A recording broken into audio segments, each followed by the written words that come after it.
Nous sommes le lundi 15 mars 2032. Salut à tous et bienvenue sur le Journal du Geek. Je vous propose aujourd'hui de me suivre sur Prey, ce FPS qui est sorti il y a quelques jours.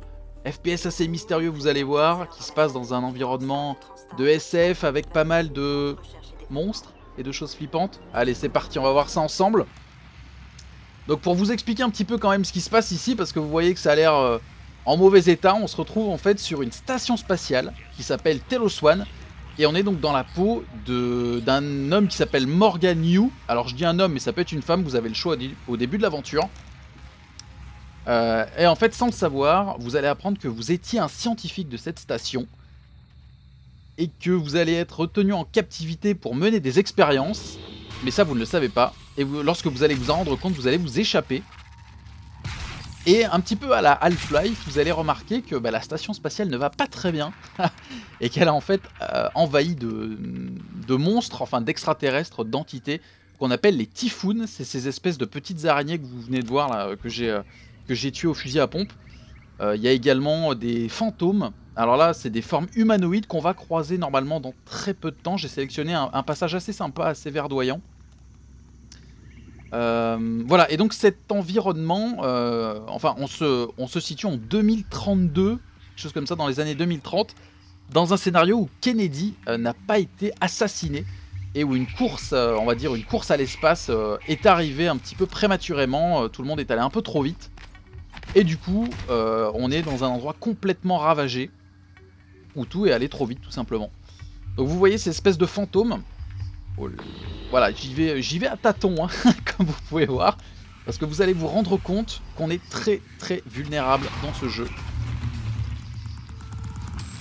Et c'est justement une des particularités de ce jeu, c'est que contrairement à tous les FPS actuels, il faut vraiment y aller très très doucement. Vous êtes très vulnérable face aux ennemis qu'on trouve à tous les coins de rue en plus, hein. C'est-à-dire que le fantôme que vous voyez ici peut vous mettre à terre en 3 ou 4 coups bien placés. Donc pour venir à bout de ce malotru, j'ai plusieurs armes qui s'offrent à moi. Donc là vous voyez un espèce d'arc d'armes. On a évidemment les armes classiques. Donc par exemple des flingues, des fusils à pompe, des pistolets disjoncteurs. Mais on a surtout, ce que vous avez vu, c'est le canon glue, ou glue, qui est en fait la vraie bonne idée de ce jeu. Attendez, je vais le finir quand même. Voilà, ça n'a pas marché, c'est pas grave. Voilà. Donc le canon glue, c'est un canon à glue, hein, comme je viens de le dire, mais qui a une particularité, c'est qu'il va à la fois vous permettre d'immobiliser vos ennemis. Je vais vous montrer ça, vous l'avez vu, mais on va refaire la petite attaque. Mais le problème, c'est qu'il n'y a personne. Ah, attendez, j'ai vu que quelqu'un m'a repéré. Oui, une espèce de jauge. Alors ça, c'est les deux... c'est pas important. Il me semblait qu'il y avait un autre fantôme dans le coin, mais c'est pas le cas. Donc ce canon à glue, si vous voulez, va vous permettre d'immobiliser vos ennemis, mais aussi de jouer avec l'environnement. C'est-à-dire qu'on va pouvoir atteindre des corniches assez élevées. Par exemple, vous voyez, si je dis n'importe quoi, mais s'il y avait quelque chose ici, je peux créer mon petit passage. Hop, je monte dessus et j'accède à ce que je veux. Et c'est vraiment très pratique. Vous pouvez aussi créer des espèces de murs pour vous couvrir. Alors, c'est pas des murs incassables, hein. Et voilà, on peut créer, il y a des choses qui bougent, c'est extraordinaire. On peut créer des espèces de petits obstacles pour se mettre derrière, ça dépend de vous, de votre manière de jouer. Donc là pour le coup on arrive assez rapidement dans le bain comme vous le voyez, mais le jeu n'est pas, c'est pas vraiment représentatif du jeu, qui mise beaucoup sur l'infiltration, sur la collecte d'informations. Vraiment il y a beaucoup de documents à lire, de vidéos également à regarder pour savoir d'où vous venez, qu'est-ce qui s'est passé ici. C'est assez narratif, plus que ce qu'on pourrait le croire. Et il y a beaucoup de petits endroits cachés, comme vous voyez ici. Pour les joueurs qui sont assez curieux, je pense que vous allez vous régaler. Voilà, il y a pas mal de cadavres, enfin de gens pétrifiés, comme vous pouvez le voir. Et c'est assez intéressant en fait. On se prend plutôt bien l'histoire, on se sent assez seul, malheureusement. Et on est dans un espèce de huis clos géant.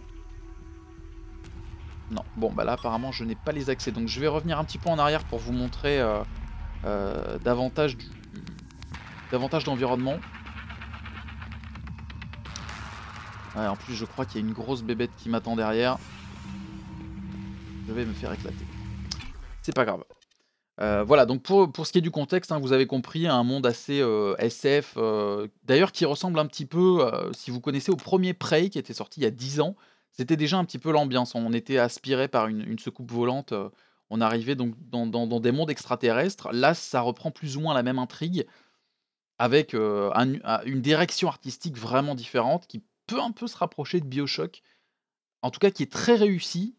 C'est vrai que bon, le jeu va un petit peu moins vous impressionner qu'un Battlefield ou ce genre de production, mais en tout cas sur la direction artistique, on sent qu'il y a un vrai parti pris qui rappelle beaucoup donc ce BioShock à la fois futuriste et ancien, avec beaucoup de tuyaux un petit peu partout, des alambics, voilà, ce genre de choses. En tout cas, ce qu'il faut garder à l'esprit, c'est que ce jeu est... Attendez. D'après ce que je sais, c'est un Typhoon de type inconnu. C'est à cause de lui que l'ascenseur ne Ah ouais, fonctionne pas. d'accord. Super. Alors le problème, c'est que je ne connais pas du tout cette... Je vais revenir sur ce que je disais tout à l'heure, hein, mais là pour l'instant je vous explique la situation. J'ai un espèce de casque dont j'ai oublié le nom, qui va vous permettre d'analyser les ennemis que vous avez en face de vous. Bon, là je viens de me faire éclater lamentablement. Ça arrive, ça arrive. Alors on va charger la partie. Donc vous avez un espèce de casque qui va vous permettre d'analyser vos ennemis. Alors ce que je vais faire, alors je sais c'est pas du jeu, mais je vais mettre en mode facile parce que c'est pas évident de parler en jouant, malgré tout. Donc je vais pouvoir analyser l'ennemi qui est en face de moi. Alors il faut faire ça lorsqu'il ne me regarde pas. Bon là c'est un peu loupé. Scan terminé. Bon là ça n'a servi à rien. Tout mon argumentaire est complètement pété, mais c'est pas grave. Donc là, là c'est très très chaud. Là, je vais essayer de venir à bout déjà. Ce bordel. Voilà. Je sais pas où je suis. Hein. Là, clairement pas. Techno. Donc là, j'ai l'impression que c'est un boss. En tout cas, c'est un ennemi assez retors. On va essayer de voir comment en venir à bout. Voilà, il faut souvent jouer avec l'environnement aussi. Vous avez aussi des phases un peu plus tranquilles. Oh là là, là je suis en train de me faire éclater. Je vais essayer plusieurs armes. Voilà, là ça a l'air de marcher. Je vais utiliser mes pouvoirs psychiques, voilà, là vous avez l'exemple parfait. En fait dans Prey, vous allez pouvoir capturer certaines capacités de vos ennemis dans un arbre de compétences que je vais vous montrer dans un instant. En tout cas ces capacités psychiques, bon là par exemple, je me rappelle plus du titre, mais ça va être une espèce de déflagration. Et ça va vous permettre, ah là ça marche très très bien, vous voyez en direct que c'est la bonne solution à adopter. Hop, on y retourne, paf, et là ça marche. On va essayer de terminer. Je vise mais comme une... Voilà, super. On en est venu à bout, ensemble, et ça c'est beau. L'ascenseur est de nouveau en ligne. Ce Typhoon a piraté tout le matériel, le système d'exploitation et même le Waouh, code de la machine. la totale. Il l'a reprogrammé. Donc là on va découvrir du coup ensemble, hein, parce que je ne suis pas allé plus loin que ce point-là. On est à environ 6 heures de jeu. Le code. Vous ne devriez Et pour l'instant, je suis en train de me rendre compte de toutes les possibilités de gameplay qui s'offrent à moi. Surtout en termes de, vous allez voir, en termes de capacité. Voilà, hop, je vais vous montrer donc, il y a tellement de choses à vous montrer. Donc déjà l'inventaire que vous voyez ici, que l'on peut agrandir en fonction de ses capacités, on peut ranger son matériel, faire du craft, et ça c'est vraiment très intéressant. On peut recycler les armes, les objets, les babioles, on peut tout faire en fait. Vous avez plusieurs informations. Lorsque vous recyclez, vous voyez en bas à droite de l'écran, vous pouvez obtenir, je sais pas, un espèce de une matière organique symbolisée. Voilà, là on a une matière un peu plus mécanique. Enfin voilà, c'est des couleurs, vous voyez, vertes, violettes, grises. Voilà, en tout cas des éléments de recyclage qui vont vous permettre de fabriquer de nouvelles armes, de nouvelles capacités ou des neuromodes. Les neuromodes c'est très important. C'est en fait cette chose-là. C'est des petits modules qui vont vous permettre de gagner en capacité. Vous voyez, par exemple, si je vais dans la catégorie scientifique, je vais pouvoir, si j'utilise des neuromodes pour débloquer, par exemple, la nécropsie, récupérer plus d'organes importants sur les restes des typhoons. Donc les typhoons, ce sont les ennemis que vous avez vus. Vous pouvez également, par exemple, augmenter votre réserve psy, donc qui va vous permettre de lancer vos sorts. Dans l'ingénierie, vous pouvez réparer des éléments du décor, que ce soit des tourelles, que ce soit des portes, que ce soit des fuites électriques. Enfin voilà, vous pouvez vraiment modifier vos capacités, mais aussi modifier l'environnement. Et c'est ce qui est très intéressant dans Spray, c'est qu'on est dans un environnement qui va vous pousser à revenir plusieurs fois, parce que vous allez pouvoir débloquer des portes, changer un petit peu certains événements, certains éléments bloquants. Vous allez pouvoir... Enfin moi personnellement, c'est ce que j'aime beaucoup dans les jeux, c'est lorsqu'on revient dans des salles en se disant bon bah je savais pas quoi faire ici, et finalement il y a toujours quelque chose à faire. Je sais pas si vous arrivez à me comprendre, mais en tout cas j'essaye de vous communiquer ça au mieux. Vous avez aussi, si je ne me trompe pas, attendez, où est-ce que c'est? Voilà, les puces que vous pouvez équiper sur votre combinaison, mais aussi sur votre comment il s'appelle ça? Psychoscope. Voilà, cette espèce de casque qui va vous permettre d'analyser les ennemis, ce que je vous ai montré. Donc des petites puces qui vont vous permettre par exemple de détecter des mimics cachés, donc les petites araignées, de réduire le temps nécessaire pour terminer un scan. Qu'est-ce qu'on a sur la combinaison? Permet de résister aux dégâts éthérés. J'aurais appris un mot. Réduit les effets des décharges. Enfin, vous voyez, toutes ces petites puces vont vous permettre de soit mieux vous défendre, soit aller plus vite sur certaines actions. En tout cas, c'est une bonne petite trouvaille. Ça vous permet, ça vous pousse à aller à chercher, parce qu'il y a énormément de choses à fouiller dans le jeu, et à vous améliorer sans cesse. Donc, on a un aspect RPG qui est très très poussé pour un FPS en tout cas. On va aller dans le grand hall, tiens. Alors là, je pense que je vais me faire éclater d'une manière assez brutale. Oui, on va essayer d'analyser. Non, c'est un échec. Bon, ça c'est des petites bestioles qui font pas bien mal.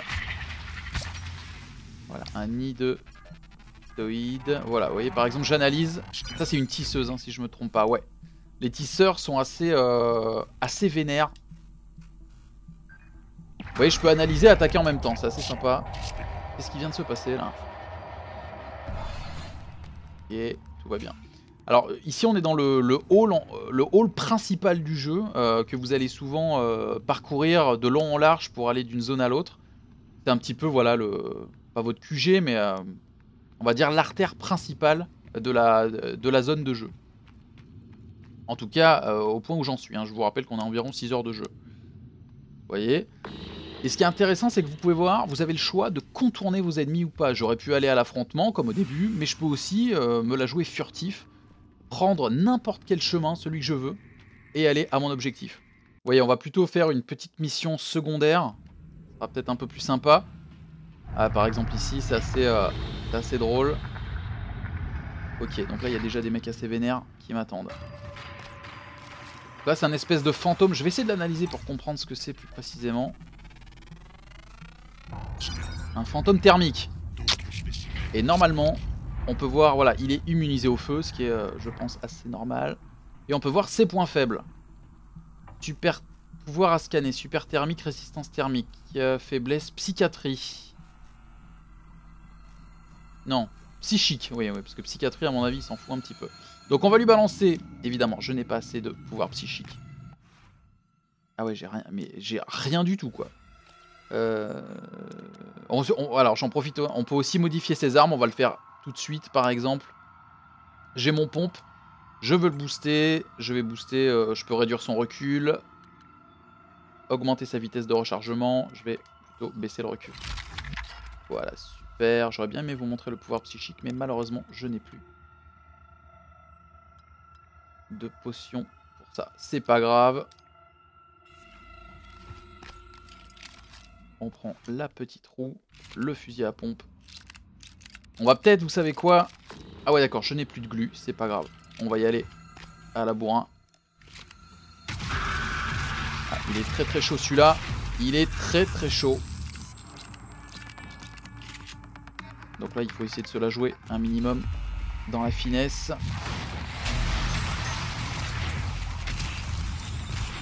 Ah, il est pas évident celui-là. Hein. Donc vous voyez, il y a pas mal de techniques. Hein. C'est pas vraiment l'ennemi qui va attendre de se faire abattre. Hein. Vous avez quand même des adversaires assez retorses, quoi. Alors qu'on est en mode facile. Hein. Ah, il y a la radioactivité aussi. Enfin voilà, les dangers sont partout.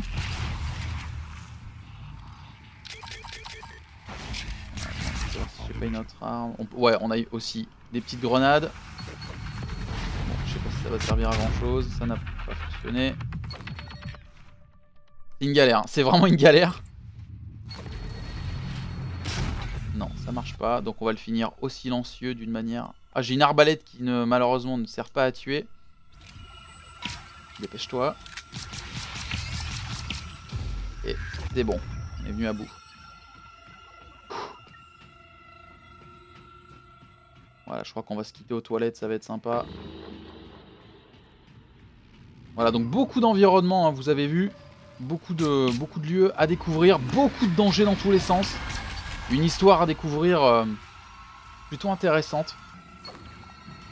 Voilà, donc en tout cas, j'espère que cette petite démonstration vous a plu. Je vous invite à l'essayer. Je pense que ça risque de vous plaire. N'hésitez pas à me dire ce que vous en pensez dans les commentaires. Je vous dis à très bientôt, j'espère. Jouez bien. Ciao.